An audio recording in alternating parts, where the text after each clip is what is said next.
Hey there, glad you can join us. Grab a seat, we're just getting started.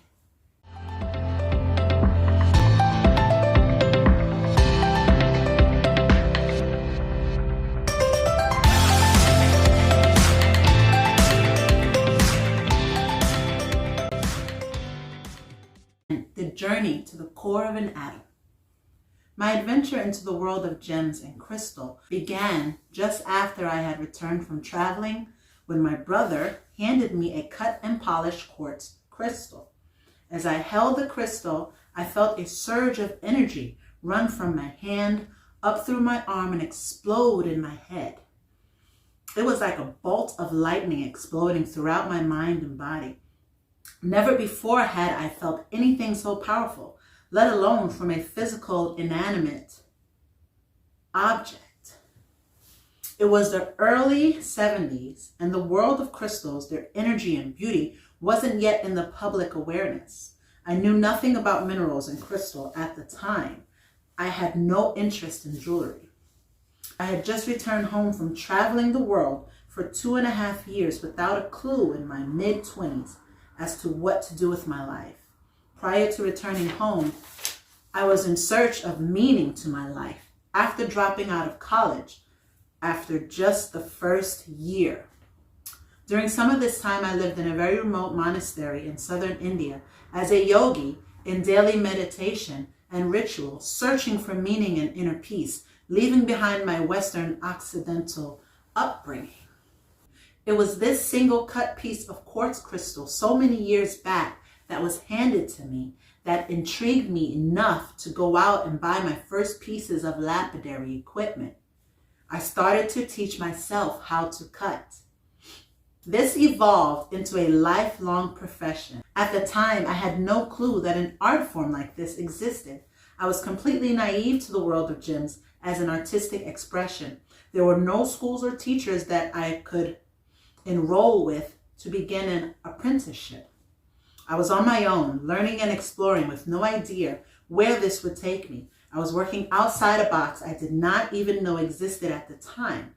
I was following an inner calling, diving deep into my passion as an artist, only wanting to explore this intriguing medium. In some unconscious sense, there lay a treasure awaiting to be discovered.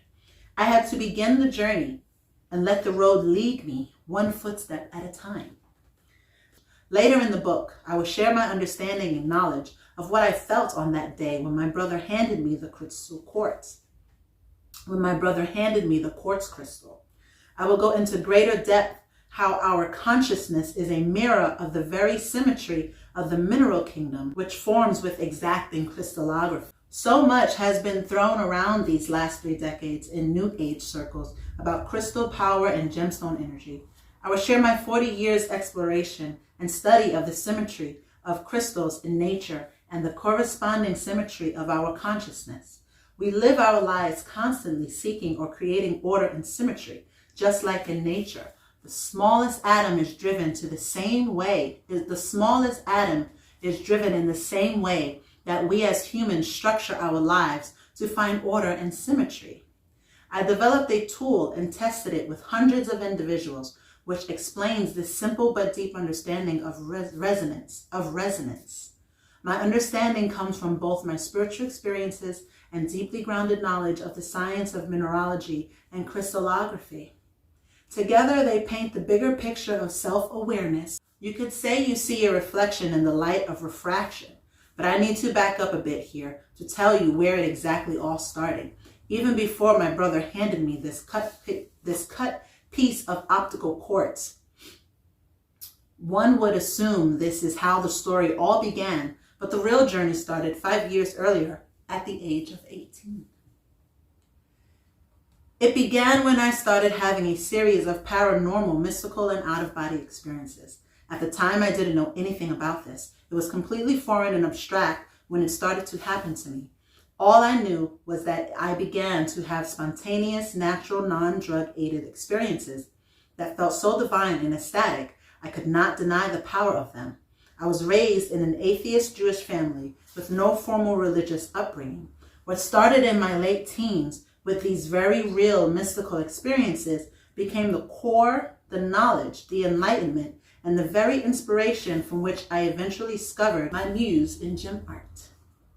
During this time, when I was having these recurring, totally natural and spontaneous paranormal experiences, I was led on a spiritual journey that took me to the very core of the atom and our universe and the far reaches of our planet towards answers to these perplexing experiences. I spontaneously began to have what might be termed as out-of-body or astral projection experiences, in part some form of Eastern practices often associated with these types of altered states of consciousness. In the beginning of these very profound experiences, I had no real knowledge or basis for what was happening to me. They just began to occur, emerging at night from my lucid dream states. It is here where my story of becoming a gem artist truly begins. I will share a few intimate stories for the first time in public, so as to connect the dots of how it all began for me, how my muse awoke in these deeper states of awareness, merging together my creative artistic urge to create with my soul search for a deeper meaning to life, how these very supernatural experiences led me to find my true expression of art that I would come to find as my medium of expression in this lifetime. As beginnings go, this is really where it all began for me. Out of these very paranormal experiences came the understanding of the core of the physics and chemistry of our universe. As a child, I was not into or good at science and math. I was mediocre in school when it came to academics. I spent most of my time surfing Californian waves, not internet surfing, and enjoying art classes in school. Science was the farthest thing from my interest growing up. These deeper states of consciousness woke me up to the genius that lies in each and every one of us. These experiences have, over the following decades of my life, revealed how real and truly enlightening these heightened moments are in my life.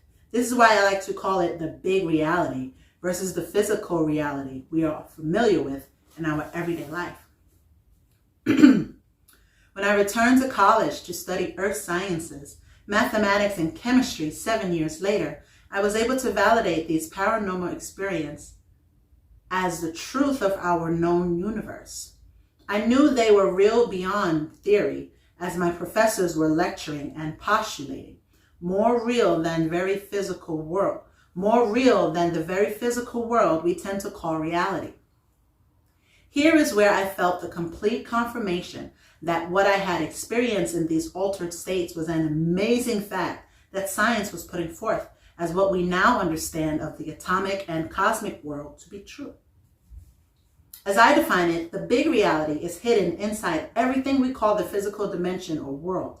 I have come to merge my esoteric and scientific understanding of these dimensions with my chosen field of art. For the first time ever in print since my first awakening years ago, I will share these very personal and intimate experiences that I have not spoken of publicly until now. I am about to share how these paranormal experiences began and ultimately guided me to gem art as my chosen path in life. You may wonder what this mystical world has to do with gem art and my life as a lapidress and jewelry designer. In fact, it has everything to do with my art. It has been my inspiration and moral compass throughout my life. In the following paragraphs, I will share some of these extraordinary experiences and how they have had a profound impact on my artistry and my living of life. Whether you follow a particular religious faith or not, the stories I am about to share will give insight to a world beyond the physical, worlds more real than the physical dimension we seem to make so real. This is the big reality that I have coined that has motivated me in my art, the true beginning into the world of mystery. Ooh, I remember what got me started on this journey. And I remember the stone that started it all. It's so amazing when you can sit back and look and say, yes, that is what got me on the journey, and I'm going to share it with you. But in the meantime, let's get back